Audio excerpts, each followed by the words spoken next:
A vida de Carlos parecia normal naquela tarde. Ele estava indo à casa de um dos seus melhores amigos, Marcos, para passar um tempo juntos. Marcos era seu amigo desde a infância, alguém com quem compartilhou inúmeros momentos de alegria e dificuldades. Mas Carlos sabia que, como qualquer outro dia, ele não teria como prever o que estava prestes a acontecer. Uma simples visita a um amigo se tornaria um teste para os limites da amizade e da compreensão humana. Algo que ele jamais poderia imaginar aconteceria dentro de uma casa que sempre considerou sua segunda casa. Naquela tarde, Carlos não queria mais nada além de conversar, jogar um pouco e relaxar. No entanto, sua chegada à casa de Marcos tomaria um rumo inesperado. O que ele não sabia era que, ao atravessar aquela porta, ele também atravessaria a linha tênue entre o respeito e a acusação, entre a amizade e o preconceito. Não se tratava de uma simples diferença de opinião. Estava prestes a ser confrontado com um julgamento cruel, baseado em um estereótipo profundo e arraigado que ele não esperava encontrar em quem ele considerava amigo. Quando Carlos entrou na casa de Marcos, ele encontrou a casa tranquila, como sempre. Marcos estava no quarto jogando videogame. Nada indicava que algo estava fora do lugar. Mas Dona Luciana, mãe de Marcos, logo apareceu na sala. Dona Luciana, uma mulher de aparência forte e postura rígida, sempre foi gentil com Carlos, mas no fundo, Carlos sabia que ela nunca o viu de forma completamente neutra. Ele era o amigo negro do filho dela, e embora nunca tivesse sido dito abertamente, ele sentia o peso de um julgamento implícito. A princípio, Dona Luciana cumprimentou Carlos com um sorriso educado, mas havia algo em seu olhar que transmitia um desconforto, como se ela estivesse desconfiada de algo, sem nem saber o quê. Carlos sentiu um pequeno desconforto, mas não deu muita atenção, acreditando que era apenas uma sensação dele mesmo. Os minutos se passaram, e enquanto Marcos continuava jogando, Carlos pegou o celular de Marcos, que estava esquecido sobre a mesa, achando que poderia ser útil para o amigo. Acontece que o celular de Marcos sumiu há algumas horas e ninguém sabia onde estava. Quando Dona Luciana entrou na sala e viu Carlos segurando o celular, um arrepio percorreu seu corpo. Ela o olhou fixamente e seu sorriso sumiu instantaneamente. Dona Luciana, com um tom frio e desconfiado: "Você está com o celular do meu filho?" Ao ouvir a pergunta, Carlos olhou para Dona Luciana surpreso. Ele não sabia o que responder. Ele tinha acabado de pegar o celular que estava na mesa sem saber de qualquer problema.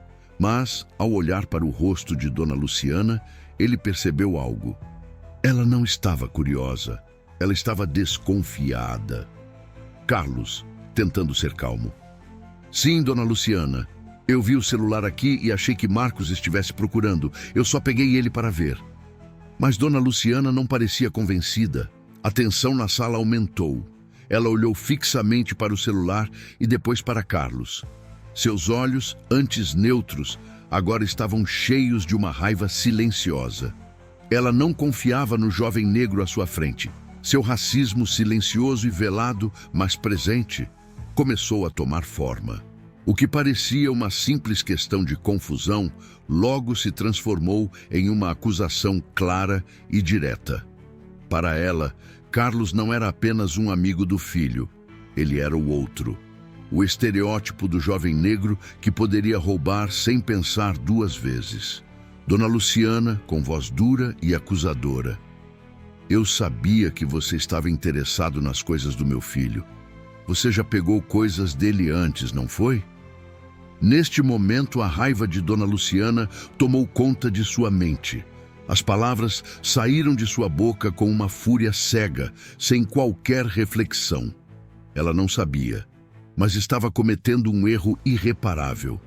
Aquele julgamento rápido, baseado em um estereótipo do qual ela mesma não tinha plena consciência.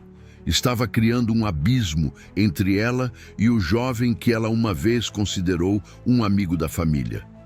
Carlos, tentando se defender, sem entender o que estava acontecendo. Dona Luciana, eu só estava tentando ajudar, não fiz nada de errado, não estou roubando nada. Mas Dona Luciana não estava mais ouvindo. Para ela não havia necessidade de ouvir. Tudo o que ela via era o jovem negro diante dela, com o celular do filho. E isso bastava. O preconceito estava cegando sua capacidade de raciocinar, de enxergar as coisas com clareza. O clima na sala ficou pesado.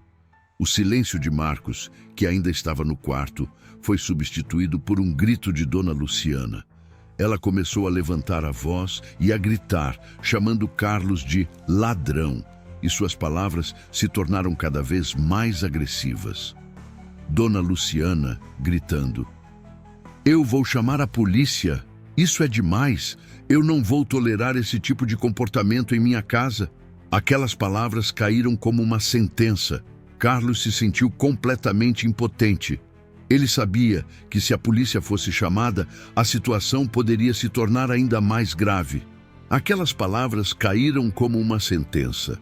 Carlos se sentiu completamente impotente. Ele sabia que se a polícia fosse chamada, a situação poderia se tornar ainda mais grave.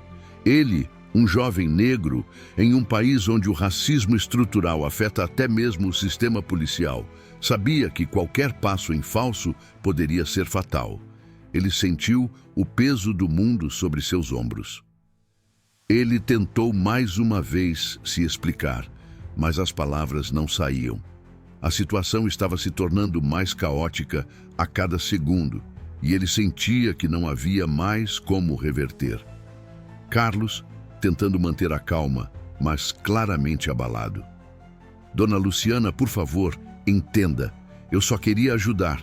Não fiz nada errado. Eu não sou um ladrão." Ao ouvir isso, Dona Luciana não parecia mais ouvir.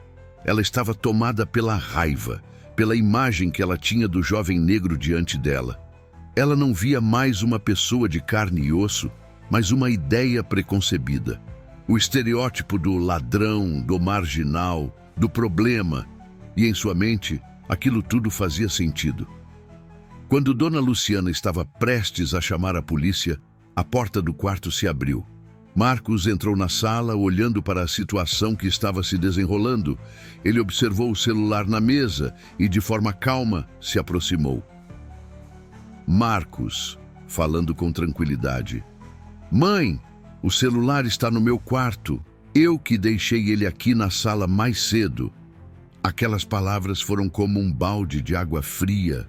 A raiva de Dona Luciana começou a se dissipar rapidamente, mas o arrependimento estava longe de alcançar o coração dela.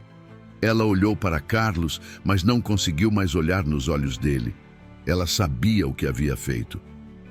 Marcos não entendeu imediatamente a gravidade da situação. Ele simplesmente foi até a mesa e pegou o celular, voltando para o quarto. Mas Dona Luciana ficou paralisada, sem palavras. Ela olhou para Carlos sem saber o que dizer. O silêncio tomou conta da sala e a vergonha começou a invadir o coração de Dona Luciana. Dona Luciana, sussurrando, cheia de vergonha: Eu não sei o que dizer, Carlos. Me perdoe." Ela não sabia se as palavras poderiam consertar o que ela havia feito. O racismo que ela carregava dentro de si, sem perceber, se mostrou em um momento crucial.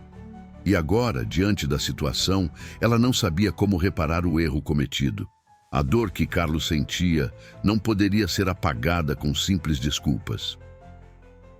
Aquela noite, Carlos foi embora da casa de Marcos sem saber se poderia voltar a olhar para Dona Luciana da mesma forma. Ele sabia que a dor do preconceito e da acusação injusta era algo que ele teria que carregar para sempre. Mas ele também sabia que, com o tempo, as pessoas podem mudar e que o mais importante era não perder sua própria humanidade. Para Dona Luciana, aquela noite seria um lembrete doloroso de como o racismo pode se esconder nas atitudes cotidianas, nas palavras ditas sem pensar. E como é necessário, muitas vezes, confrontar nossos próprios preconceitos para crescer e evoluir como seres humanos. A história de Carlos e Dona Luciana é a história de muitos. Um lembrete de que, antes de qualquer coisa, somos todos seres humanos, com sentimentos, erros e a capacidade de aprender e melhorar.